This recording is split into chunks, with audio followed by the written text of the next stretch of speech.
అందరికీ నమస్కారం. కొత్త అపరాధ పరిశోధన కథలోకి స్వాగతం. ఈ కథ పేరు పట్టుబడిన పెద్ద పులి.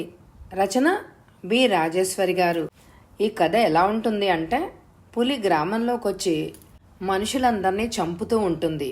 కానీ ఆ పులి వేట వెనకాల ఉన్న భయంకరమైన నిజం ఏమిటి అనేదే ఈ కథ. కథలోకి వెళ్ళిపోదామా మరి? ఈ కథ నచ్చితే తప్పకుండా లైక్ చేయండి. పులి బాబోయ్ పులి, పెద్ద పులి ఊరి మీద పడింది. జనం పరుగులు వరకలు పెడుతున్నారు, బాగా బెదిరిపోతున్నారు. ఏడుపులు, ఆక్రందనలు, హాహాకారాలు ఒక్కసారిగా చెలరేగాయి. లోపలికి పోయి ఏళ్ల తలుపులు బంధించుకునేవాళ్ళు, పరిగెత్తే తొందరలో కిందపడి అరిచేవాళ్ళు, ఎదురుగా వచ్చేవాళ్ళని ఢీకొనేవాళ్ళు. కుక్కలు పరిగెత్తినా పులి వచ్చి తమ మీద పడిపోయిందని ప్రాణభయంతో కెబుమంటున్న వాళ్ళు.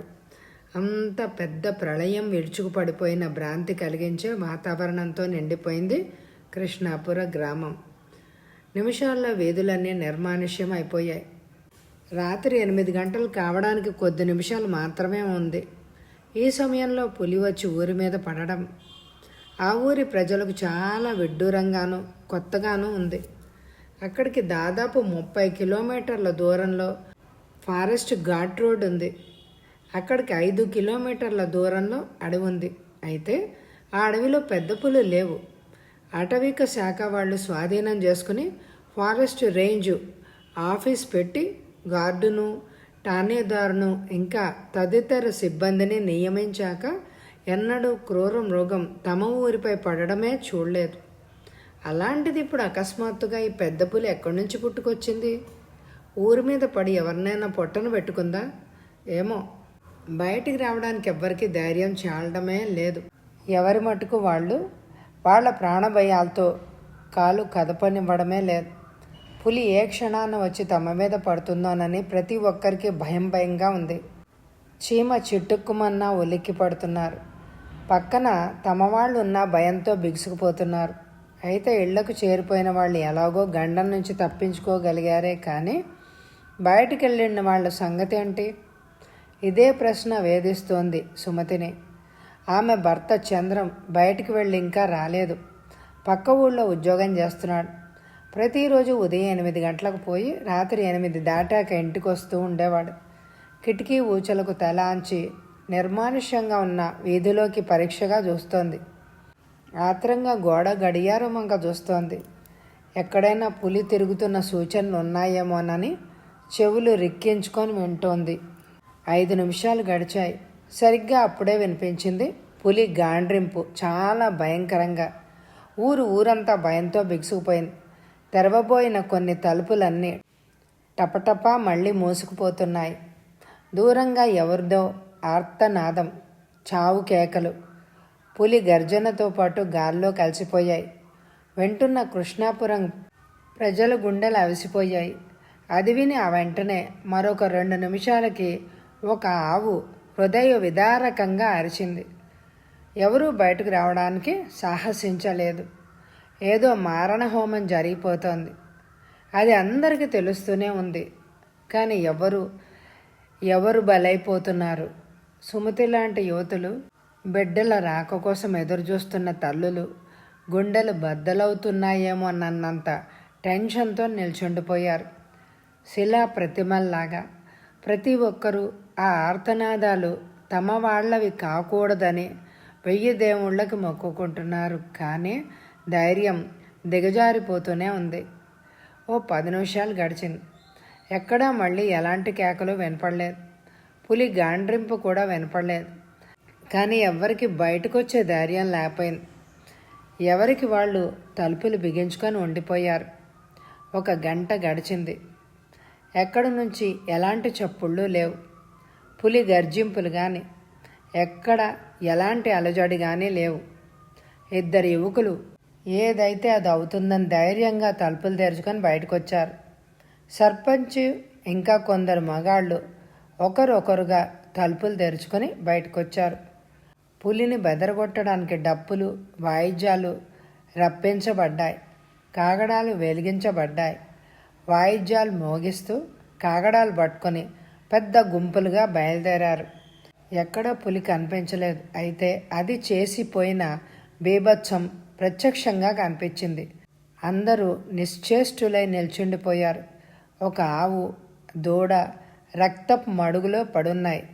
వాటికి 10 గజాల దూరంలో ఎవరో యువకుడు గుర్తు తెలియని విధంగా పులిచేత చీల్చివేయబడి ఉన్నాడు. ప్రేవులు బయటకొచ్చాయి. కంఠం వద్ద పెద్ద పెద్ద గాయాలు, పులి పంజాతో చేయబడ్డ గాయాలు శరీరం మీద, ముఖం మీద కనిపిస్తున్నాయి. ఒరే, ఇతడు చంద్రం మాస్టర్లా ఉందే అన్నాడు ఒకడు. చంద్రం సుమతి భర్త. అవును, అతనే. పక్క ఊళ్ళో చదువు చెప్తూ ఉంటాడు. అతను రోజు ఇదే టైంకి తిరిగొస్తూ ఉంటాడు అన్నారెవరో. ఒరే పాపం, పెళ్ళై 2 ఏళ్ళు కూడా కాలేదురా. ఎంతలోనే పాపం ఆ ఆడకూతురు పసుపు కుంకుమ తుడుచుకుపోయిందే అన్నారు ఇంకొందరు. ఇదిగో మరో శవం. ఎవరో గుర్తు తెలియడమే లేదు. కాగడ వెలుతురులో దూరంగా బోర్ల పడున్న మరో శవం కనిపించింది. అతని గుడ్డలు చీలికలుగా అయిపోయాయి. ఒక చెయ్యి, కాలు లేవు. పులి తినేసినట్టుంది. ఎవ్వరికి శవాన్ని బోర్లా వెయ్యాలంటే ధైర్యమే చాలడం లేదు. చాలా బీభత్సంగా ఉంది ఆ శవం. ఎవరో బోర్లా ఉన్న మనిషిని వెల్లికిలా తిప్పాడు. అరే, గుమాస్తా జోగారావు. 10 మంది పిల్లలు ఇతనొక్కడి సంపాదన మీదనే బ్రతుకుతున్నారు. మాయదారి పులి పొట్టను పెట్టేసుకుంది అన్నాడు ఒక ఆసామి. జోగారావు బస్తీలోని బట్టల షాప్లో గుమాస్తా పని చేస్తున్నాడు. రోజు 10 కిలోమీటర్లు నడిచెళ్ళి నడిచొస్తూ ఉంటాడు. అందరికీ హృదయం ద్రవించిపోయింది. మరి కాస్త దూరం నడిచి వెళ్ళారంతే. ఇంకా ఎలాంటి ఘాతుకాలు కనిపిస్తాయో అనని అందరూ అదిరే గుండెలతో వెతికారు. ఏం కనిపించలేదు. ఆ పులి ఎక్కడి నుంచి వచ్చిందో తెలుసుకోవాలి ముందు. మనిషి రక్తం, మాంసం రుచి మరిగిన పులి మళ్ళీ తప్పకుండా మర్నాడొస్తుంది. మనం దాన్ని రేపు ఎదుర్కోవడానికి సిద్ధంగా ఉండాలి. సర్పంచ్ అందరినీ ఉద్దేశించి అన్నాడు. నా దగ్గర లైసెన్స్ ఉన్న రివాల్వర్ ఉంది. సర్పంచ్ గారి దగ్గర గన్ ఉంది. దాన్ని ఎదుర్కొని చంపడం పెద్ద కష్టమేం కాదు అన్నాడు గొరవయ్య మోతుబరి. ఓ పులిని పట్టి చంపలేకపోతే అది మన ఊరికే అప్రదిష్ట. ధైర్యం ఉన్నవాళ్ళు తెల్లారాక నాకొచ్చి చెప్పండి అన్నాడు సర్పంచ్. రాణి, మీ వాళ్లకు చెప్పావు కదూ అన్నాడతను. రాణి అలవోకగా అతడి వంక చూసింది. అర్ధ నిమిలిత నేత్రాలు అతన్ని ఆరాధనగా చూస్తున్నాయి. చెప్పలేదు అన్నది అల్లరిగా రాణి. అతను అప్సెట్ అయినట్టు కనిపించాడు. అదేంటి రాణి, ఈరోజు ఎలాగైనా చెప్తా అన్నావు కదా, మరి ఇంకా ఆలస్యం చేయడం మంచిదంటావా? పిచ్చి రాజా, ఎందుకంత తొందర? ఏమిటా మాట? సరే, నిజం చెప్పేస్తున్నాను. మా వాళ్లతో నేను పెళ్లి చేసుకుంటాను అని చెప్పాను. వాళ్ళు ఇంతెత్తున నా మీదకి ఎగిరారు. ఎట్టి పరిస్థితుల్లోనూ నీతో నా పెళ్లికి ఒప్పుకోను అని అన్నారు. రాజా లేచి నిటారుగా కూర్చున్నాడు. ఏంటి, మీ వాళ్ళు ఒప్పుకోండి అంటున్నారా? అవును. అయితే మన పెళ్ళి ఈ జన్మకింతే. రాణి, నన్ను మర్చిపో రాజా. నువ్వేనా ఆ మాట అంటుంది? దేవుడు మేలు చేస్తే వచ్చే జన్మలోనైనా భార్యాభర్తలం కావాలని కోరుకుంటున్నాను.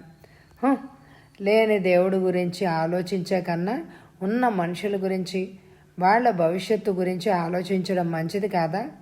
రాణి కిలకిలా నవ్వింది. రాజు విస్తుపోయి చూశాడు ఆమె వంక. వాళ్ళిద్దరూ పార్కులో ఒక మూల కూర్చుని ఉన్నారు. నిజమని నమ్మేశావు కదూ అంది రాణి. బా, డొంక తిరుగుడు దేనికి? వాళ్ళు అంగీకరించారు అన్న విషయం ఎంత సస్పెన్స్తో ఉంచావు డియర్? రాణి కిలకిలా నవ్వింది. స్ట్రెయిట్గా చెప్పేస్తే థ్రిల్ ఉండదు. అందుకని అబ్బా, నా మనసు ఎంత నలిగిపోయిందో తెలుసా? కొద్దిసేపు ఈ లోకమే చీకటైపోయినట్టు అనిపించింది. ఆత్మహత్య చేసుకోవాలి అని అనిపించింది తెలుసా? రాణి చటుక్కున అతని పెదవులన్నీ తన సున్నితమైన మునివేళ్లతో మూసేసింది. అలాంటి మాటలు హాస్యానికి కూడా చెప్పకు రాజా, నేను భరించలేను అంది రాణి బాధగా. అంతలో ఎక్కడి నుంచో పెద్ద పులి గర్జిస్తూ రాజా మీదకి ఎగిరి దూకింది. రాజా దాన్ని ఎదుర్కొనే లోపల అది అతడి కంఠం కొరికేసింది. రాణి ఆ దృశ్యం చూసి భయంతో వణికిపోతూ పెద్దగా కేకలు పెట్టింది. పార్క్ వాచ్మెన్, పార్క్లో ఉన్న జనం భయభ్రాంతులతో నిశ్చేష్టులయ్యారు. పులి పులి అంటూ అంతా చెదిరిపోయారు. రాణి కదల్లేదు, మెదల్లేదు. ఆమె తన ప్రాణాలు పోయాయనే అనుకుంది. పులికి ఆహుతైపోవడానికి తను సిద్ధంగా ఉన్నట్టు స్థిరంగా అలాగే నుంచుంది. కానీ చిత్రంగా రాజాను చంపేసి ఒక్కసారిగా ఎటో పారిపోయింది. రోడ్డు మీద జనం కకావికల్లుగా పరుగులు పెట్టారు. అప్పటికప్పుడు రోడ్డు మీద ఒక జీప్ యాక్సిడెంట్, 2 స్కూటర్ల యాక్సిడెంట్లు జరిగిపోయాయి. పులిని చూసి ఎవరికి వారు ప్రాణభయంతో పరుగులు పెట్టారు. క్షణంలో పులి ఎటో మాయమైపోయింది. రాణి ఒక్కసారిగా రాజా మీద పడి కుప్పలాగా కూలిపోయింది. క్షణాల్లో ఆమెకు స్పృహ తప్పిపోయింది. కాసేపటికి జనం గుంపులు గుంపులుగా చేరారు ఆ పార్కులో. ఒక యువకుడు వాళ్ల మధ్య నుంచి తోసుకుంటూ వచ్చాడు. రాణిని పైకి లేవదీశాడు. ఆమెకి స్పృహ రావడానికి ఉపచారాలు చేశారు అందరూ. అక్క అక్క అని పిలుస్తున్నాడు ఆ యువకుడు. రాణి కళ్ళు తెరిచి పులి పులి అంటూ భయంగా అరిచింది. అక్క, నేనే శ్యామ్ని, పులి పారిపోయింది అన్నాడు ఆ యువకుడు. రాణి కళ్ళు విప్పి రాజా శవాన్ని చూసి ఒక్క కేక పెట్టింది. ఆమె మళ్ళీ స్పృహ తప్పి పడిపోయింది. వారం రోజులైనా పులిని పట్టుకోలేకపోయారు. ఎందుకండి మీరు ఇంతమంది ఉండి? చిరాగ్గా అన్నాడు సర్పంచ్. కృష్ణాపురంలో కచేరీ సావిట్లో చాలామంది అధికారులు, అనధికారులు సమావేశం అయినారు. ఆటవిక శాఖ అధికారులు, పోలీసులు, సర్పంచ్, పంచాయతీ మెంబర్లు, మునసబు, కరణం, మోతుబరి గురవయ్య, ఇంకా పెద్ద రైతులు, ఊరి ప్రముఖులు అందరూ ఆ సమావేశంలో పాల్గొన్నారు. ఏం చేయమంటారు? ఫారెస్ట్ కూడా బాగా వెరిఫై చేసే వచ్చాం. ఎక్కడ పులి జాడే లేదు. అసలు అడవిలో తాము పులిని చూడలేదని మా ఫారెస్ట్ ఆఫీసరు, ఠాణేదారు, గార్డు చెప్పారు. అదీగాక మళ్ళీ ఆ పులి ఊరి మీదకే రాలేదు. వస్తే బంధించడానికి అన్ని ఏర్పాట్లు చేశాం అన్నాడు అటవీ శాఖాధికారి సంజాయిషి ఇచ్చుకుంటూ. జనం ప్రాణాలు అరచేతుల్లో పెట్టుకొని దినదిన గండంగా బ్రతుకుతున్నారు. నిన్న ఇక్కడికి 20 మైళ్ళ దూరంలో ఉన్న జక్కలగూడెంలో ఒక మనిషిని చంపేసింది. మొన్న వేదగిరిలో ఒక యువకుడిని పొట్టను పెట్టేసుకుంది. ఇలా ఆ పులి రెచ్చిపోతూ ఉంటే జనానికి ధైర్యం రమ్మంటే ఎలా వస్తుంది? గురవయ్య అన్నాడు. కృష్ణాపురం మళ్ళీ రాలేదుగా. ఆ పులి ఎక్కడుంటోందో అసలు అంతే పట్టడం లేదు. దాదాపుగా వారం రోజులు ఎక్కడ దాక్కుంటుందో తెలియదు. అకస్మాత్తుగా వేదగిరిలో పార్కులో ఒక యువకుడిపై దాడి చేసింది. మర్నాడు నిన్న జక్కలగూడెంలో ఒక ముసలాయనను చంపింది. ఈ 3 ఊళ్ళు దాదాపు 30 మీటర్ల పరిధిలోనే ఉంటాయి. ఫారెస్ట్ కూడా దాదాపు ఒక ఊరికి 20 నుంచి 30 కిలోమీటర్ల లోపునే ఉంది. అందుకే మేము ఫారెస్ట్లో బాగా కాన్సన్ట్రేట్ చేసాం. కానీ పులి జాడ దొరకలేదు. పోలీస్ ఇన్స్పెక్టర్ చెప్పాడు. ఏది ఏమైనా ఈ పులి ఆగడాలి ఇలాగే కొనసాగితే జనానికి ప్రాణాలకి రక్షణ లేదు. అది రాత్రిళ్ళు తన పనులు సాగిస్తోంది. పగలు ఎక్కడ దాక్కుంటోందో అర్థం కావడం లేదు. మీరు సరిగ్గా వెరిఫై చేయలేదేమో. అడవిలోనే ఎక్కడో దాక్కుని ఉండి ఉంటుంది సర్పంచ్ అన్నాడు. లేదండి బాబు, అంతా వెతికాం కదా. కొంతమందిని ప్రత్యేకంగా అడవిలో కాపలా కూడా పెట్టించాం. అయినా మీరు ఇక భయపడాల్సిన అవసరం లేదు. వారం రోజులు దాటింది. మీ ఊరి మీద పడి మళ్ళీ రాలేదు అంటే ఆ పులి అలా అలా ఒక్కొక్క ఊరి మీద నుంచి ఏటో పారిపోతోంది. ఈ చుట్టుపట్ల ఉన్న ఊళ్ళన్నిటికీ హెచ్చరికలు పంపించాం. ఏమాత్రం వేలున్నా మా వాళ్ళు దాన్ని పట్టకుండా వదలరు అన్నాడు ఆటవిక శాఖాధికారి. సర్పంచ్, గురవయ్య, తక్కిన పెద్దలు ఆయన సమాధానంతో తృప్తి పడలేదు. వాళ్ళ చూపుల్లో తన మీద స్పష్టంగా కనిపిస్తున్న అనాదరణ, అసంతృప్తి ఆటవిక శాఖాధికారి గమనించకపోలేదు. కృష్ణాపురం సర్పంచ్ పొలిటికల్గా మంచి పలుకుబడి ఉన్నవాడు. అందుకని పెద్ద పెద్ద అధికారులందరూ రంగంలోకి రావాల్సి వచ్చింది. నిజానికి పులి మళ్ళీ కృష్ణాపురంలో కనిపించలేదు. ఎవరో ఒకళ్ళిద్దరు మళ్ళీ పులిని చూశామని, అయితే మంటల్ని చూసి పులి ఊళ్ళోకి రాలేదని, బయట నుంచే పారిపోయిందని పుకార్లు పుట్టించారు కానీ నిజానికి రెండోసారి పులి రాలేదు కృష్ణాపురం.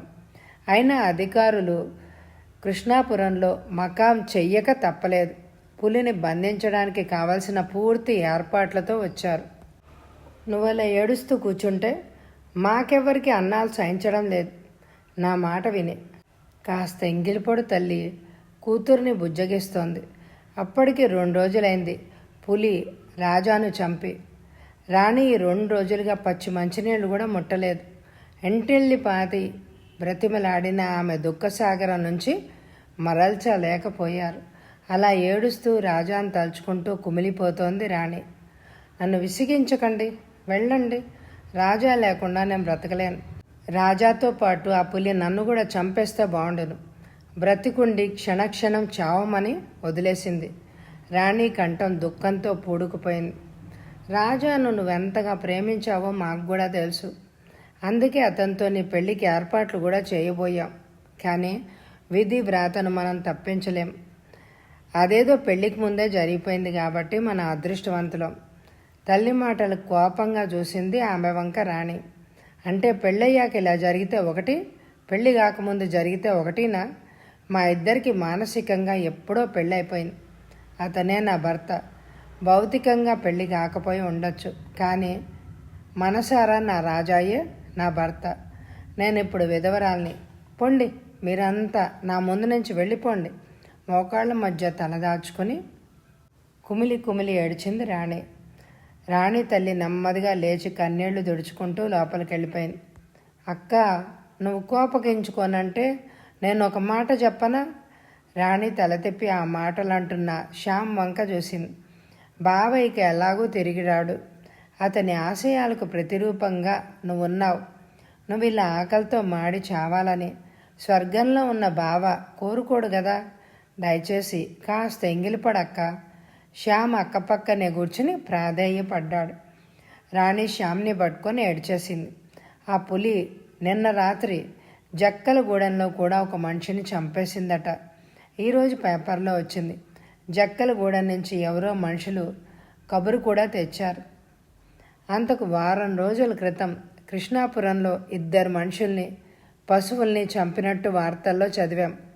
మనతో పాటు ఇంకా కొందరు దురదృష్టవంతులు తమ వాళ్ళను పోగొట్టుకున్నారు.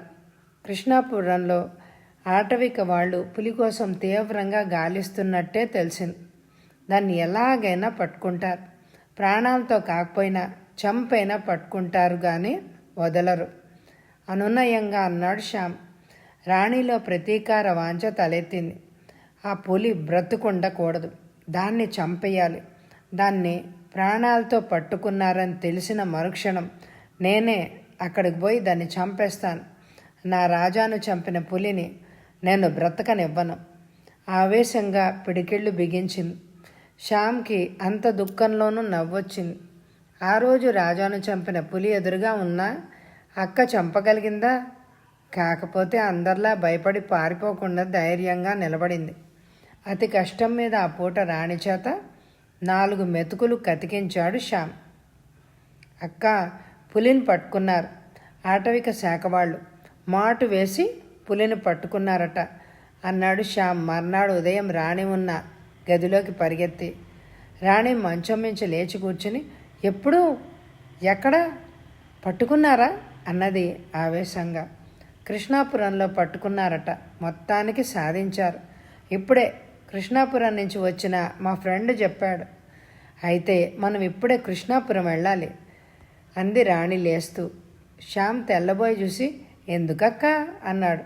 ఆ పులి మన శత్రువు, దాన్ని ప్రాణాలతో వదలకూడదు అన్నది రాణి పళ్ళు బిగబట్టి. కానీ అది అధికారుల ఆధీనంలోనే ఉంది. దాన్ని చంపడానికి వాళ్ళు ఒప్పుకోరు సరికదా. మనం వెళ్ళేసరికి దాన్ని అక్కడి నుంచి తీసుకుపోయే ఉంటారు. ఎక్కడికి తీసుకుపోయినా సరే దాన్ని వదలకూడదు. దాన్ని చంపి నా ప్రతీకార జ్వాలను చల్లార్చుకోవాలి. అక్క, ఎందుకు అనవసరంగా ఆవేశపడతావు? వాళ్ళు దాన్ని పట్టుకోకముందు ఎవరైనా చంపేసి ఉంటే అది పర్వాలేదు, కానీ దాన్ని పట్టుకున్నాక ఎవరైనా చంపుతామంటే ఊరుకుంటారా? అది పెద్ద నేరంగా పరిణమిస్తారు. అసలు మనకు ఆ అవకాశమే ఇవ్వరు. ఇవ్వకపోతే మనమే తీసుకుందాం. ఓ పిస్తోల్ సంపాదించగలవా? తెల్లబోయాడు శ్యామ్. పిస్తోలా? నాకెలా దొరుకుతుంది అన్నాడు.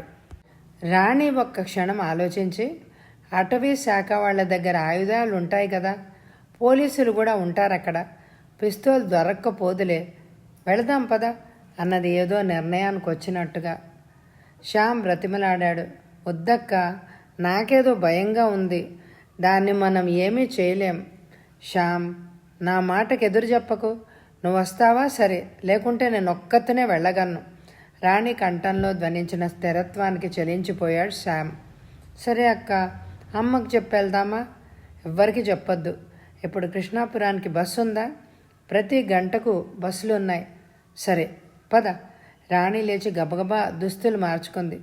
ఓ 10 నిమిషాల తర్వాత కృష్ణాపురం పోయే బస్సులో ఉన్నారు రాణి, శ్యామ్. ఒక 40 నిమిషాల ప్రయాణం తర్వాత ఘాట్ రోడ్ తగిలింది. చుట్టూ ఎత్తుగా పెరిగిన చెట్లు తల విరబోసుకున్న దెయ్యాల్లాగా ఉన్నాయి. రాణి పరిసరాల్ని పరీక్షగా గమనిస్తోంది. వేదగిరి, కృష్ణాపురానికి మధ్య ఉంది అడవి. రాజాను చంపిన పులి దాదాపు 20 కిలోమీటర్లు ప్రయాణం చేసి ఈ అడవిలోకి తప్పించుకొని పారిపోయి ఉంటుంది. అసలు అది ఈ అడవి నుంచి వేదగిరికి ఆహారం కోసమే వచ్చిందా? వస్తే ఎవరినైనా చంపి ఆహారాన్ని ఎంత దూరం తెచ్చుకోవడం దానికి సాధ్యమైన పనేనా? రాణి మనసులో గజిబిజిగా ఎన్నో ఆలోచనల మధ్య బస్సు కృష్ణాపురం చేరింది. శ్యామ్, రాణి బస్ దిగారు. ఊళ్ళో చాలా హడావిడిగా ఉంది. ఊరి జనమంతా ఒకే చోట పోగుబడిపోయి వింతగా చూస్తున్నారు. ఇంకా పులిని బస్తీకి తీసుకుపోనట్టుంది. జనమంతా చూస్తున్నది పులినే అయి ఉంటుంది. శ్యామ్ అన్నాడు. రాణి ముఖంలో రంగులు మారాయి. నేను చెప్పాను కదా, అది ఎక్కడికి పోదని. నా ప్రతీకారం చెల్లించడానికే అది ఇంకా ఇక్కడే ఉంటుందని నాకు తెలుసు. రాణి గుంపు వైపు అడుగేస్తోంది. అయితే అక్క, దాన్ని నువ్వు చంపి తీరతాను. అదిగో పోలీసులు కూడా వస్తున్నారు. వాళ్ళది ఎవరిదైనా పిస్తోలు లాక్కుని మరీ చంపేస్తాను. శ్యామ్ భయంగా చూశాడు. పోలీసులు ఊరుకోరక్క. అటవీ శాఖ వాళ్ళు, ఊరి వాళ్ళు, పోలీసులు ఎంతమంది ఊరికే చూస్తూ ఉంటారా? నీ ప్రయత్నాన్ని సాగనివ్వరు. ఒకవేళ వీలు చూసుకొని నువ్వు దాన్ని కాల్చినా వాళ్ళు మనల్ని ప్రాణాలతో వదలరు. ఇద్దరిని పట్టుకొని జైల్లో పెట్టేస్తారు అన్నాడు. శ్యామ్, నువ్వు నాతో కలిసి రాకు, విడిగా ఉండు. నువ్వు పోలీసులు పట్టుకున్నా నువ్వు నా తమ్ముడు కావు అన్న సంగతి, నాతో వచ్చిన సంగతి కానీ ఎవ్వరికీ తెలియకూడదు. అక్క, మరేం మాట్లాడుకో. వీలైనంత వరకు నేను పోలీసులకు దొరికానే అనుకో. దొరకడం జరిగిన ప్రాణాలతో మాత్రం కాదు. అంటే అదంతే శ్యామ్, నువ్వు నాకేం అడ్డు చెప్పకు. అక్క, అయితే నువ్వు? శ్యామ్ కళ్ళలో నీళ్లు, దుఃఖం కట్టలు తెంచుకునేలాగా ఉంది. చి, మగాడివి, కంటతడి పెడతావా అంది రాణి. శ్యామ్లో పౌరుషం తలెత్తింది. కళ్ళు తుడుచుకుని పౌరుషంతోనూ ప్రతీకారంతోనూ నేను నీకు తీసిపోనక్క అన్నాడు గంభీరంగా. రాణి చిన్నగా నవ్వి అది అలా ఉండాలి అన్నది. ఇద్దరూ గుంపును సమీపించారు. శ్యామ్ కొంత దూరంగా అక్కను అనుసరించాడు. అక్కడ ఒక బోనులో పులిని బంధించి ఉంచారు. ఊరంతా విరగబడి చూస్తోంది పులిని. తన భర్తను పొట్టను పెట్టుకున్న ఆ పులిని సుమతి చూస్తోందో లేదో తెలియదు. తన కుటుంబానికి ఆధారమైన మనిషిని చంపేసిన పులిని గుమాస్తా జోగారావు కుటుంబ సభ్యులు చూస్తున్నారో లేదో తెలియదు.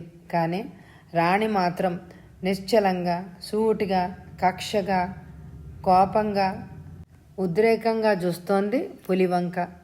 ఆమె కళ్ళు కాసేపు ఆశ్చర్యంతో పులిని చూసి శ్యామ్ వంక చూశాయి. శ్యామ్కి ఆమె కళ్ళలోని ఆశ్చర్యం కొట్టొచ్చినట్టే కనిపించింది. రాణికి చాలా సమీపంలోనే పోలీస్ ఇన్స్పెక్టర్ ఉన్నాడు. అతడి నడుముకి కట్టిన బెల్ట్కున్న సాకెట్లో రివాల్వర్ ఉంది స్థిరంగా. ఇన్స్పెక్టర్కి అటు ఇటు ఉన్న కానిస్టేబుల్స్ చేతుల్లో తుపాకీలు ఉన్నాయి. అవి కూడా రాణికి అందుబాటులోనే ఉన్నాయి. ఏ క్షణంలోనైనా ఆమె ఏదో ఒక ఆయుధాన్ని చేజిక్కించుకుని పులిని కాల్చి చంపుతుందేమో అని అనుకున్నాడు శ్యామ్. కానీ రాణి ఉన్న చోట నుంచి కదలలేదు. శ్యామ్ ఆశ్చర్యంగా చూస్తున్నాడు. రాణి జనం మధ్య నుండి బయటకు వచ్చింది. శ్యామ్ తను కూడా బయటకొచ్చి అక్కని అనుసరించాడు. అతడికి అక్క పరిస్థితి అర్థమే కావడం లేదు. అంతదాకా ప్రతీకార వాంఛతో రేగిపోయిన అక్క అవకాశం దొరికినా ఎందుకు పులిని కాల్చలేదు? భయపడిందా? మనసు మార్చుకుందా? కాల్చలేను అని అధైర్యపడిందా? శ్యామ్ పిలిచింది రాణి. శ్యామ్ అక్కను సమీపించాడు. రాణి శ్యామ్ చేయి పట్టుకొని, రాజాను చంపిన పులి ఇది కాదు అంది చల్లగా. శ్యామ్ తెల్లబోయాడు. అదేంటక్క అని మాత్రమే అనగలిగాడు. అవును శ్యామ్, రాజాను చంపిన పులి 10 పులుల మధ్య ఉన్నా నేను గుర్తుపట్టగలను. అది దీనంత బలంగా లేదు, ఇంత ఎత్తుగా పొగరుగా లేదు. దాని చర్మం దీని చర్మంలాగా నిగనిగలాడడమే లేదు. దాని కళ్ళు దీని కళ్ళలాగా నిప్పులు రాల్చడం లేదు. ఏ విధంగా చూసినా దీనికి దానికి ఎక్కడ పోలికే లేదు. రాణి శాంతంగా చెప్తోంది. అయితే రాజాను చంపిన పులి ఖచ్చితంగా వేరొకటి. అదే ఈ పులి అయితే ఈ పాటికి దాన్ని చంపి నేను చచ్చిపోయేదాన్ని గంభీరంగా అన్నది రాణి. బస్సులో తిరుగు ప్రయాణమయ్యారు ఆ అక్క తమ్ముళ్ళు. బస్సులో ఇద్దరి సంభాషణ ఆసక్తిదాయకంగా వినిపించి రాణి శ్యామ్ చెవులొగ్గి వినసాగారు. ఈ అడవిలోనే కదూ పులిని పట్టుకున్నారు? అవును, ఈ అడవిలోనే. వారం రోజులు 30 తిప్పలు పెట్టిన తర్వాత చిక్కిందట. ఈ వారం రోజులు పులి ఈ అడవిలోనే దాక్కునుందా? ఆ విషయం ఎవరికీ తెలియదు. ఆ పులి మరో 2 చోట్ల ఓ రోజు తేడాలో 2 మనుషుల్ని చంపిందట. అలాగా? ఎక్కడ? వేదగిరిలో ఒక అత్తడిని చంపిందట. జక్కలగూడెంలో ఒక ముసలాయన్ని చంపి తిందట. వేదగిరిలోనూ జక్కలగూడెంలోనూ చంపింది కానీ మనుషుల్ని తినలేదట. కృష్ణాపురంలో తిందా? అక్కడ చంపిన వారిని తింటుండగా గ్రామస్తులు బాజాలు వాయించి కాగడాలు చూపిస్తే పారిపోయిందట. కానీ ఇంకో విషయం తెలియదనుకుంటాను. నిన్న ఈ పులిని పట్టేశారు కదా.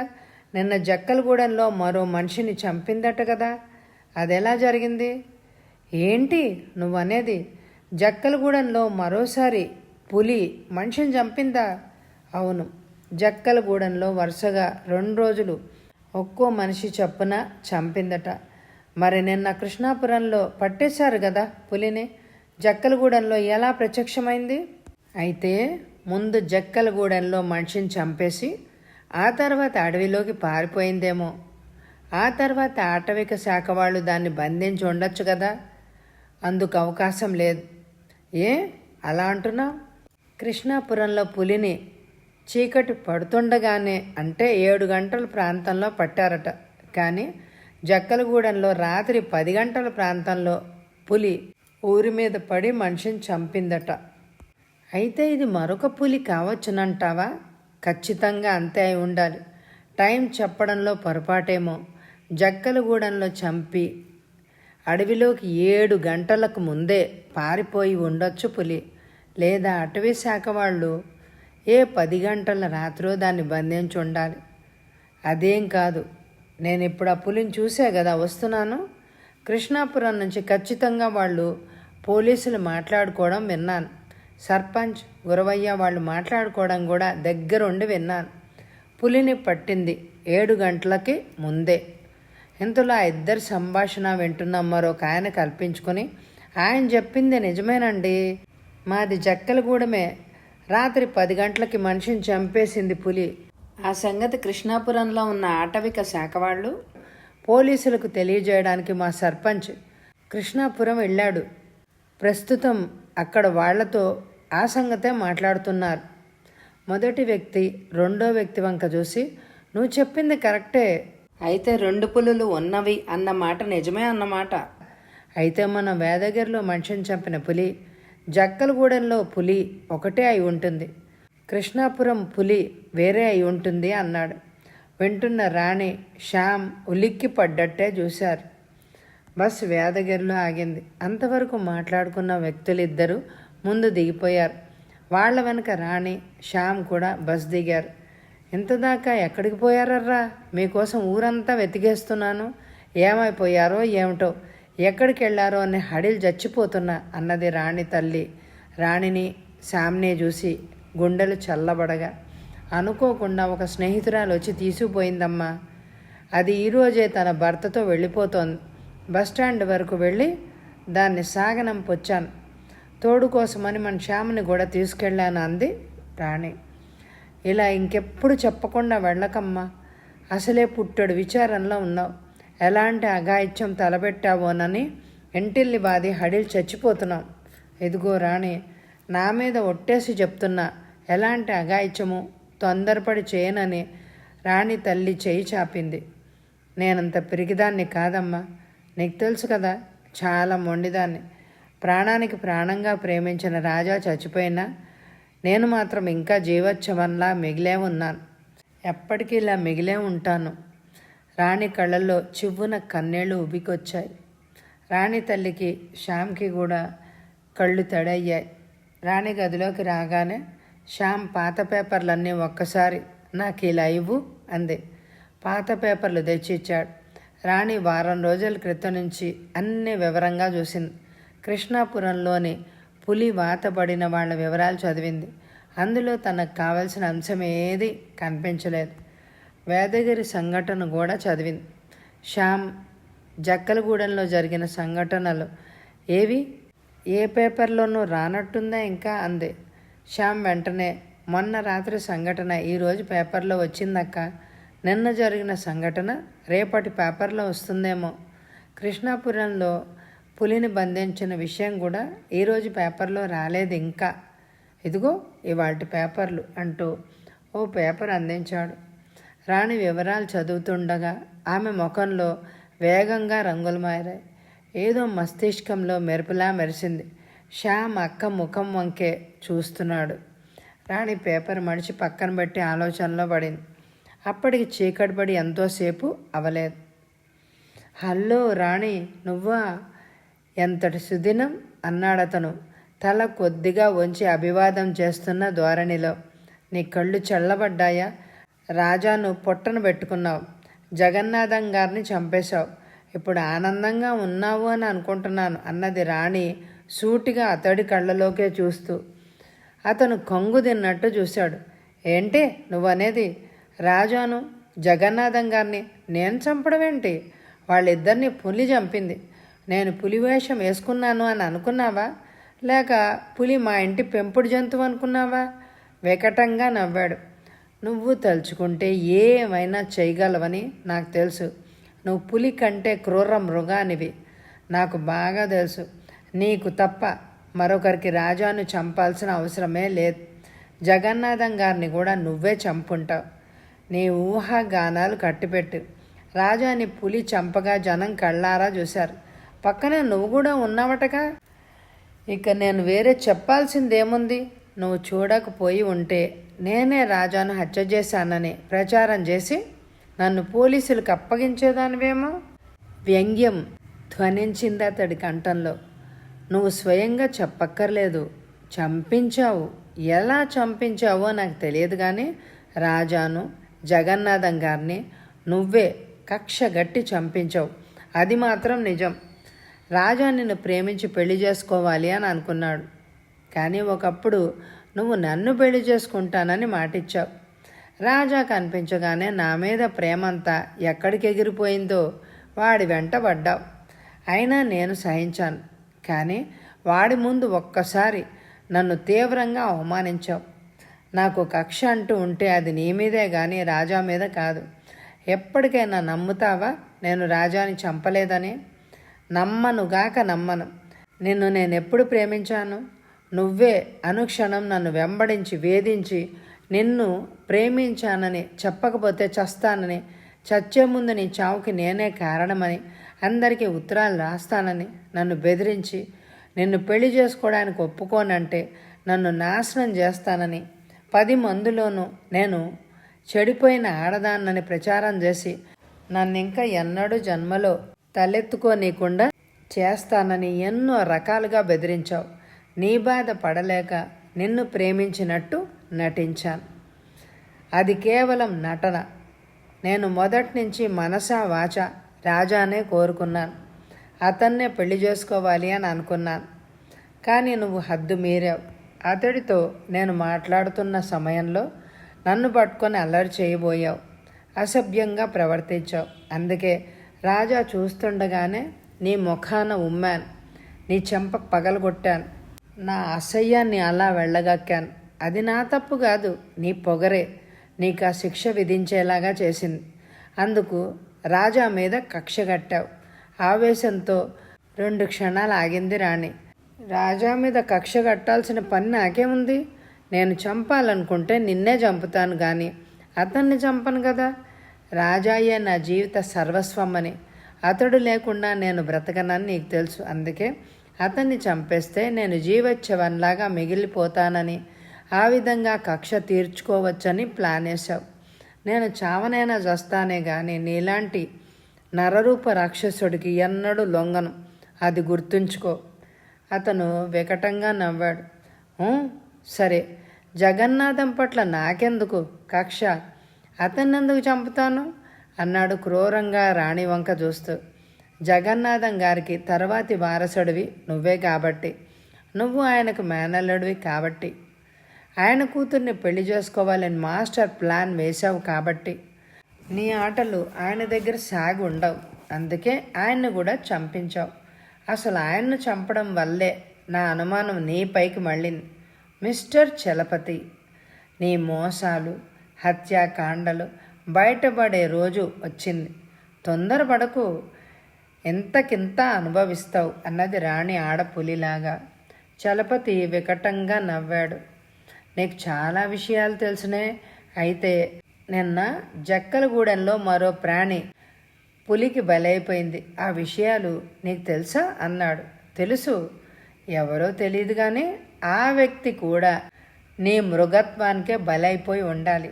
ఎవరో కాదు, నువ్వు ఇంతసేపు ఎవరి తరఫున వకాల్తా పుచ్చుకొని వాదించావో ఆ జగన్నాథం కూతురే, నా మేనకోడలు లత. పాపం, పులి చంపేసింది. వాళ్ళ నాన్నను చంపిన పులే, ఆ పులే నీ రాజాను కూడా చంపింది నవ్వుతూ అన్నాడు చలపతి. ఆ పులి నువ్వేనని నాకు తెలుసు. కృష్ణాపురంలో పులి నిజంగా ఆకలి వేసి మనుషుల్ని పశువుల్ని చంపింది. కానీ నువ్వు పగ తీర్చుకోవడానికి, ఆస్తి దక్కించుకోవడానికి 3 నిండు ప్రాణాల్ని బలి తీసుకున్నావు. ఆ పులి కన్నా నీ రక్తదాహమే నికృష్టమైంది. నువ్వు క్రూర మృగానికన్నా 100 రెట్లు క్రూర మృగానివి. నీకన్నా ఆ పులే నయం. తెలుసుకున్నావు కదా. ఇప్పటికైనా నా మాట విని నా దానివిక. ఇప్పుడు నేను లక్షాధికారిని, ఒక విధంగా కోటీశ్వరుణ్ణి. లత నా మాట వినుంటే నా భార్య స్థానంలో ఉండి ఉండేది. ఎదురు తిరిగింది. పాపం, పులి ఊరుకుంటుందా? చంపేసి ఆ భార్య స్థానాన్ని నీకు రిజర్వ్ చేసింది. నా కంఠంలో ప్రాణం ఉండగా అది జరగదని నీకు కూడా తెలుసు. కానీ నిన్ను ఉరికమ్మ మెక్కించకుండా మాత్రం వదిలేదే లేదు, అది గుర్తుంచుకో. చలపతి వికటంగా నవ్వి, నేరాలు చేసింది నేనని నెత్తి నోరు కొట్టుకొని చెప్పుకున్నా ఎవ్వరూ నిన్ను నీ మాటల్నే నమ్మరు. పులి చంపేసిందని అందరికీ తెలుసు.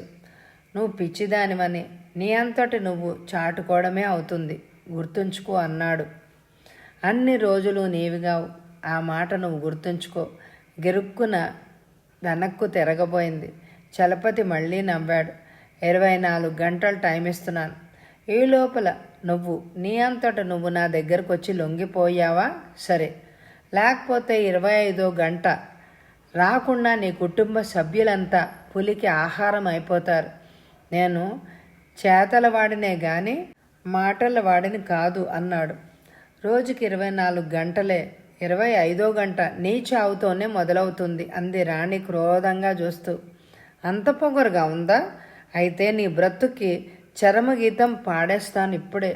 ఒక్కంగలు ఆమెను అందుకున్నాడు. అయితే రాణి ఊహించని వేగంతో అతడి చెయ్యి కండ ఊడొచ్చేలాగా కొరికేసింది. అబ్బా అంటూ రక్తం కారుతున్న చేతిని ఎడమ చేత్తో అదిమి పట్టుకున్నాడు చలపతి. మరుక్షణం సుడిగాలిలాగా బయటికి పరిగెత్తి రోడ్డు చేరుకుంది రాణి. ఒసేయ్, నీకు టైం ఇవ్వడం, బ్రతిమలాడడం నేను చేసిన పొరపాటు. ఈరోజే మీ అందరికీ మంగళహారతి పాడేస్తాను అరచి చెప్పాడు చలపతి. అయితే అతని మాటలు ఆమెకు చేరాయో లేదో గాని అంతదాకా గుమ్మం పక్కనే పొంచి చూస్తూ అన్ని సంగతులు క్షుణ్ణంగా విన్న శ్యామ్కి వినిపించాయి. అక్కకి ఏదైనా ప్రమాదం జరిగితే చలపతి మీద పడి చంపేద్దామని స్థిరంగా ఉన్నాడు. అక్క తనకి చెప్పకుండా బయటికి అర్జెంటుగా వెళ్ళిపోవడం గమనించి అంత రాత్రివేళ ఎందుకు వెళ్తోందో, ఎలాంటి అఘాయిత్యం చేస్తోందో అని శ్యామ్ అక్కను వెంబడిస్తూ చలపతి ఇంటికి చేరుకున్నాడు. బయట కీనీడలో నుంచుని అంతదాకా అక్కకు చలపతికి మధ్య జరిగిన సంభాషణ పొల్లిపోకుండా విన్నాడు. అన్ని సంగతులు అతనికి అర్థమైపోయాయి. చివరిలో చలపతి అక్క చెయ్యి పట్టుకోవడం చూసి ముందుకి ఉరకాలి అని అనుకున్నాడు. కానీ అంతలోనే రాణి చలపతి చెయ్యి కొరికి బయటికి పరిగెత్తడం జరిగిపోయింది. అక్కకి కనిపించకుండా గుమ్మం పక్కకి ఒదిగి నిల్చున్నాడు. శ్యామ్ ఒకే ఒక్క క్షణం డైలమాలో పడ్డాడు. అటు అక్కను అనుసరించాలా, ఇటు చలపతి ఏం చేస్తాడో చూడాలా అని. అక్క ధైర్యవంతురాలు, ఎలాగైనా ఇంటికి చేరుకోగలదు. కానీ చలపతి చివర్లో అన్న మాటలు ఇంకా శ్యామ్ చెవిలోనే మారుమ్రోగుతున్నాయి. తన కుటుంబానికి కీడు తలపెట్టాడు చలపతి. ఎప్పుడో కాదు, ఈరోజు రాత్రే. చలపతి చకచకా దుస్తులు మార్చుకున్నాడు. డ్రాయర్ సొరుగులాగే రివాల్వర్ తీసుకొని జేబులో వేసుకున్నాడు. 5 నిమిషాల్లో గ్యారేజ్లోంచి జీప్ను బయటికి తీశాడు. జీప్ వెనుక ట్రైలర్ అటాచ్ చేసి ఉంది. అది ఎందుకో శ్యామ్కి అర్థం కాలేదు. తనేమాత్రం ఆలస్యం చేసినా చలపతి తనకి మళ్ళీ కనిపించకుండా వెళ్ళిపోతాడు. తర్వాత తన కుటుంబాన్ని సర్వనాశనం చేస్తాడు. అందులో ఏ మాత్రం అనుమానమే లేదు. జీప్ ఇంటి గేట్లోంచి వెళ్లే ముందు స్లో చేశాడు చలపతి. ఆ క్షణాన్ని సద్వినియోగం చేసుకున్నాడు శ్యామ్. చప్పుడు కాకుండా ఒక్క గెంతులో ట్రైలర్లోకి దుమికాడు. ఇంజన్ హోర్లో ఆ విషయం గుర్తించలేదు చలపతి. అతడికి అనుమానమే రాలేదు. జీప్ వేగంగా ఘాట్ రోడ్డు వైపు దూసుకుపోయింది. శ్యామ్ ఊపిరి బిగబట్టి చూస్తున్నాడు. అది తమ ఇంటికి పోయే దారి కాదు. జీపు ఊరి పొలిమేర దాటిపోయింది. అది జక్కలగూడెం పోయే రోడ్డు. జీప్ అడవిలోకి వెళ్తుందేమో అని అనుకున్నాడు శ్యామ్. కానీ అది సరాసరి రోడ్నే పోతోంది. జక్కలగూడెం 8 కిలోమీటర్లు ఉందన్న మైలురాయి శ్యామ్కి జీప్ హెడ్లైట్స్ వెలుతురులో కనిపించింది. రోడ్డుకి పక్కగా ఒత్తుగా పెరిగిన జీడి మామిడి తోపు, దానికి ఆనుకొని చెట్లు విపరీతంగా పెరిగాయి. జీప్ రోడ్డు దిగి ఆ తోపులోకి సునాయాసంగా వెళ్ళిపోతోంది. జీప్ ఆపి దిగాడు చలపతి. జీప్ స్లో అవుతుండగా ఇసుకలోకి గెంతాడు శ్యామ్. మెత్తటి ఇసుక. జీడి మామిడి తోటకు ఇసుక నేలలు శ్రేష్టమని తను చదువుకున్న పాఠాలు గుర్తొచ్చాయి శ్యామ్కి. జీప్ లైట్స్ ఆన్లో ఉంచి డ్రైవర్ సీట్ నుంచి దిగాడు చలపతి. వేగంగా ముందుకు నడిచాడు. అక్కడ ఓ తాటాకు గుడిసి ఉంది. రవూఫ్ అని పిలిచాడు చలపతి. నల్లగా దృఢంగా ఉన్న ఒక వ్యక్తి పరుగున వచ్చాడు. రెడీయా అని అడిగాడు చలపతిని హిందీలో. నువ్వు ఈ రోజు కూడా ఉండాలి. పని పూర్తయిన వెంటనే ఎంత రాత్రైనా నిన్ను మీ టెంట్లో వదిలివేస్తాను అన్నాడు చలపతి. తను కూడా హిందీలోనే. రేపు సాయంత్రం సర్కస్ ప్రారంభం అవుతుంది సార్. ఆ సమయానికి టైగర్తో నేను అక్కడికి చేరుకోకపోతే మా మేనేజర్ ఊరుకోడు. ఒక్కరోజుకి కొంపలేం మొలగవలే. మీ మేనేజర్కి 1,00,000 రూపాయలు ఇచ్చాను. నువ్వెప్పుడు వెళ్ళినా నోరు మెదపడు. మిగతా పులులతో షో చూపించుకుంటాళ్లే. నువ్వేం వర్రీగాకు. ఇదిగో నీకిస్తానన్న 1,00,000 తెచ్చాను, తీసుకో అని తనతో తెచ్చిన బ్రీఫ్ కేస్ అతడికిచ్చి టైగర్ ఏం చేస్తోంది అని అడిగాడు చలపతి. మీరేం పని చెప్తారా అని ఎదురు చూస్తోంది నవ్వుతూ అన్నాడు రవూఫ్. ఆల్ రైట్, నువ్వు వెంటనే వేదగిరి బయలుదేరాలి. ఇంటి వివరాలు చెప్తాను. ఒక్క 5 నిమిషాలు. ఆ ఇంట్లో ఉన్న అందరినీ టైగర్ చంపేసి మళ్ళీ జీప్ ఎక్కేయాలి. ఓకే? అలాగే సార్. అయితే అందరినీ ఖతం చేయాలి కదా. ప్రత్యేకంగా ఏ మనిషినో టైగర్కి గుర్తు చెప్పాల్సిన పనేం లేదు. అంతే కదా? అవును అంతే. ఇదివరకు లాగానే చాలా జాగ్రత్తగా వ్యవహరించాలి.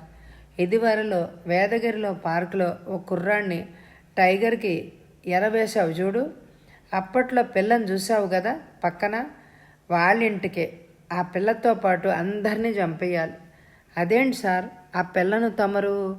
ఇంకేం మాట్లాడొద్దు, ఆ బంధం ఏ పూటతో తెగిపోయింది.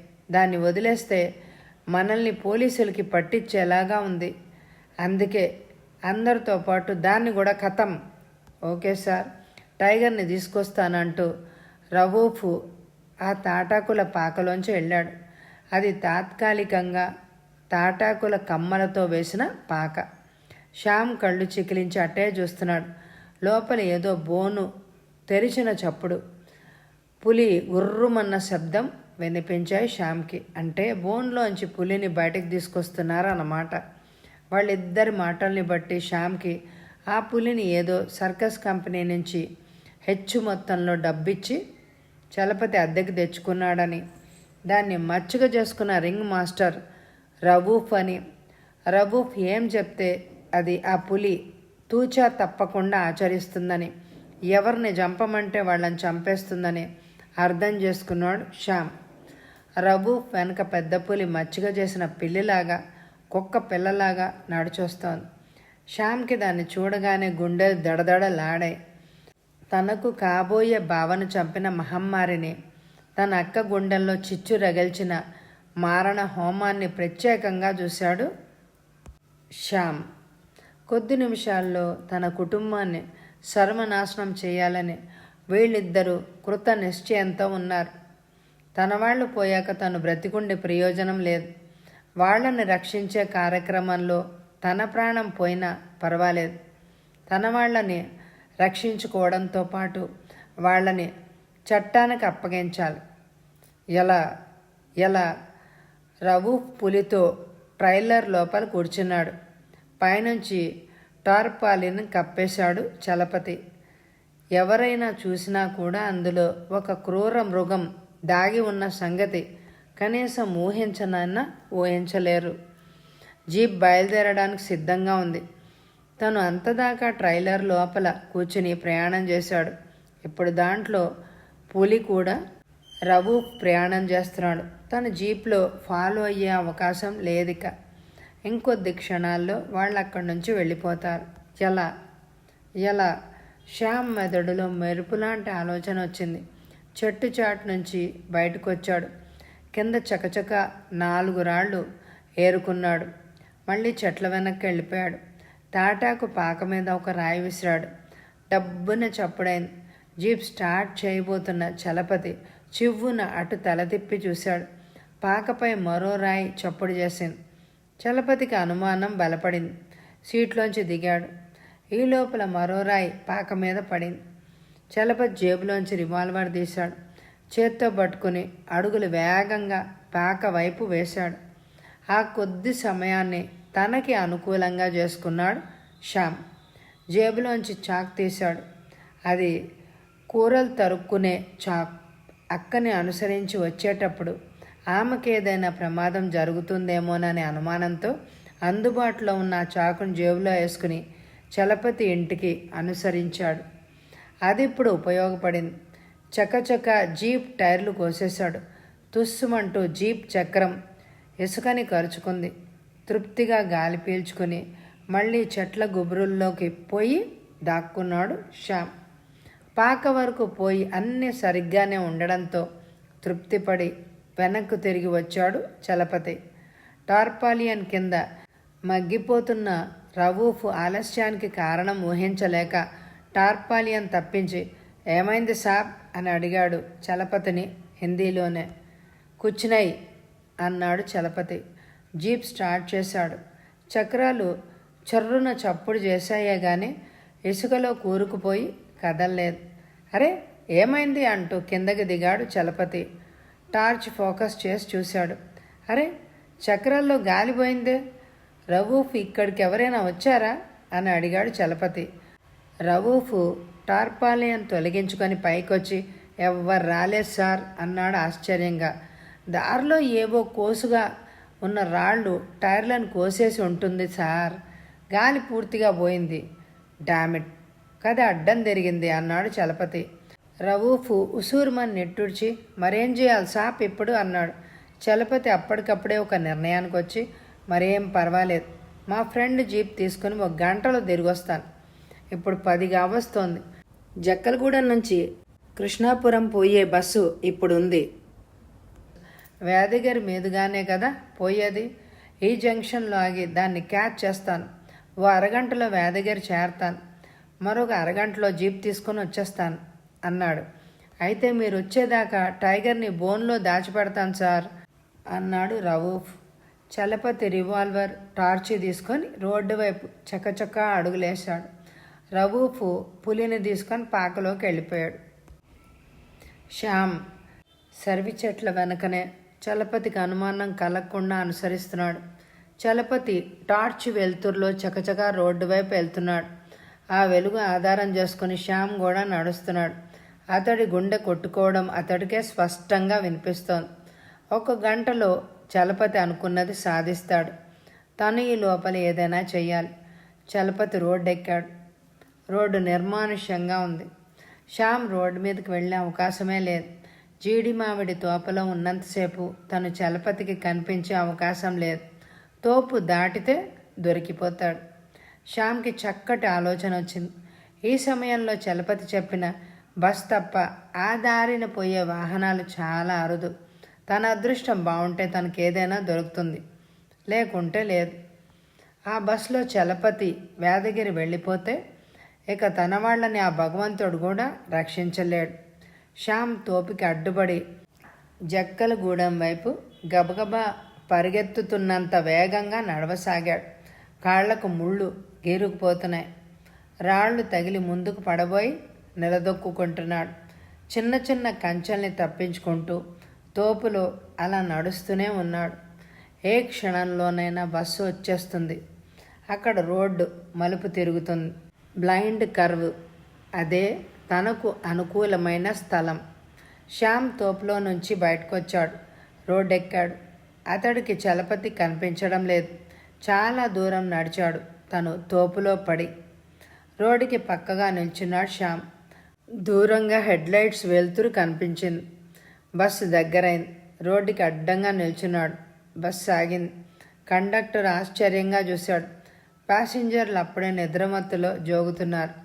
శ్యామ్ చెప్పింది వినగానే కండక్టర్, డ్రైవర్తో పాటు ప్యాసింజర్లంతా బిర్ర బిగుసుకుపోయారు. బస్సు ఆపేశాడు డ్రైవర్. ఏంటి, నువ్వు చెప్పేది నిజమా అన్నాడు కండక్టర్. దయచేసి గట్టిగా గొడవ చేయకండి. మీకు ఆ హంతకుల్ని ఇప్పుడే చూపిస్తాను. అతని దుస్తుల్లో రివాల్వర్ ఉంది. కావాలంటే వెరిఫై చేసుకోవచ్చు. ఈ సర్వే తోటలో పులి బోన్లో సిద్ధంగా ఉంది. మీరిప్పుడు అల్లరి చేస్తే ఆ హంతకుడు దొరకడు, ఆ పులి కూడా దొరకదు దీనంగా చెప్పాడు శ్యామ్. అందరి ముఖాల్లోనూ స్పష్టంగా అలజడి కనిపిస్తోంది. ఆ కుర్రాడి మాటల్లో నిజాయితీ కొట్టొచ్చినట్టు కనిపిస్తోంది. ఈ మధ్య జరిగిన పులి ఘాతుకాలు అందరికీ తెలుసు. సరే, బస్సు ఆఫ్ చేసి అందరం తోపులోకి వెళ్ళి చూద్దాం అన్నాడతను. మీరిప్పుడు తొందరపడితే వాళ్ళు చిక్కరు. ఆ వ్యక్తి రోడ్డుపైనే ఉన్నాడు. ఆ వ్యక్తి జేబులో రివాల్వర్ ఉందో లేదో వెరిఫై చేసుకోండి. అతన్ని తిన్నగా పోలీస్ స్టేషన్లో అప్పగించండి. పులిని వాళ్లే స్వాధీనం చేసుకుంటారు అన్నాడు శ్యామ్ అందరికీ చేతులు జోడించి దీనంగా. కండక్టర్ వెంటనే, సరే, నీ మాటల్లో నిజం ఇప్పుడే తేలిపోతుంది. ఆ వ్యక్తి దగ్గర రివాల్వర్ ఉందో లేదో మేము వెరిఫై చేసుకుంటాం. ఉంటే సరాసరి పోలీస్ స్టేషన్లో అతన్ని అప్పగించేస్తాం, లేకుంటే నిన్ను అప్పగిస్తాం అన్నాడు. శ్యామ్ ముఖం వికసించింది. అలాగే, నేను వెనక సీట్లో కూర్చుంటాను. డ్రైవర్ బస్ స్టార్ట్ చేశాడు. చలపతి రోడ్డు పక్కన చేయి చాపి ఆపుతున్నాడు. బస్సు ఆగింది. చలపతి ఎక్కాడు. బస్సు బాగా లేట్ అయినట్టుందే అన్నాడు కండక్టర్తో. డ్రైవర్ బస్ స్టార్ట్ చేశాడు. ప్రయాణికులంతా టెన్షన్తో చూస్తున్నారు. వేదగిరి అన్నాడు చలపతి కండక్టర్కి నోట్ అందిస్తూ. బస్సు 10 గజాలు వెళ్ళగానే చప్పున 4 ప్రయాణికులు చలపతి మీద పడి పడలెక్కలు విరిచి పట్టుకున్నారు. అతడి జేబులో రివాల్వర్ దొరికింది. ఏంటి మీ దౌర్జన్యం అరిచాడు చలపతి. నోరు మూసుకొని కూర్చో, అన్నీ నీకే తెలుస్తాయి అన్నారు ముక్త కంఠంతో ప్రయాణికులు. చలపతి అసహనంగా కదులుతున్నాడు. సీటుకు అదిమి పెట్టారు ప్రయాణికులు. డ్రైవర్ మహావేగంగా బస్సును తోలుతున్నాడు. వేదగిరి రాగానే సరాసరి పోలీస్ స్టేషన్కి తీసుకుపోయాడు బస్సునే డ్రైవర్. క్షణాల మీద 2 పోలీసు వాహనాలు శ్యామ్ని ఎక్కించుకొని స్పాట్కి దూసుకుపోయాయి. వెంట చలపతిని తీసుకుపోయారు. చలపతి శ్యామ్ వంక గుర్రుగా చూశాడు. శ్యామ్ రాణి తమ్ముడని అతడికి తెలుసు. జీప్ శబ్దం విని రవూఫ్ వచ్చాడు బయటికి. ఇన్స్పెక్టర్ గాల్లోకి రివాల్వర్ని పేల్చాడు. ఒక్కసారిగా పోలీసులు ఆయుధాలతో రవూఫ్ని చుట్టేశారు. రవూఫ్ నిశ్చేష్టుడై నిలబడిపోయాడు. ఇన్స్పెక్టర్ ఆదేశం మీద పాకలో ఉన్న పులిని బోన్తో సహా తీసుకొచ్చి వ్యాన్లో ఎక్కించాడు. రవూఫ్ బోనును వ్యాన్లో చేర్చడంతో పోలీసులు సహాయపడ్డారు. శ్యామ్ విజయ్ గర్వంతో చూశాడు చలపతి వంక. చలపతి అవమానంతో ఉక్రోషంతోనూ బోనులో చిక్కిన పులిలాగా గుర్రుమన్నాడు. వాహనాలు వేదగిరి వైపు దూసుకుపోయాయి. అలా శ్యామ్ తనక్క పగని తను నెరవేర్చాడు. కథ సమాప్తం. ఈ కథ మీ అందరికీ నచ్చితే తప్పకుండా లైక్ చేయండి. అలాగే సబ్స్క్రైబ్ చేసుకోకుండా చూస్తున్న అందరూ కూడా తప్పకుండా సబ్స్క్రైబ్ చేసుకోండి. ఇదివరకు చదివిన కథలు, నవలలు ప్లేలిస్ట్లో ఉంటాయి, తప్పకుండా చూడండి. Thank you very much my dear friends.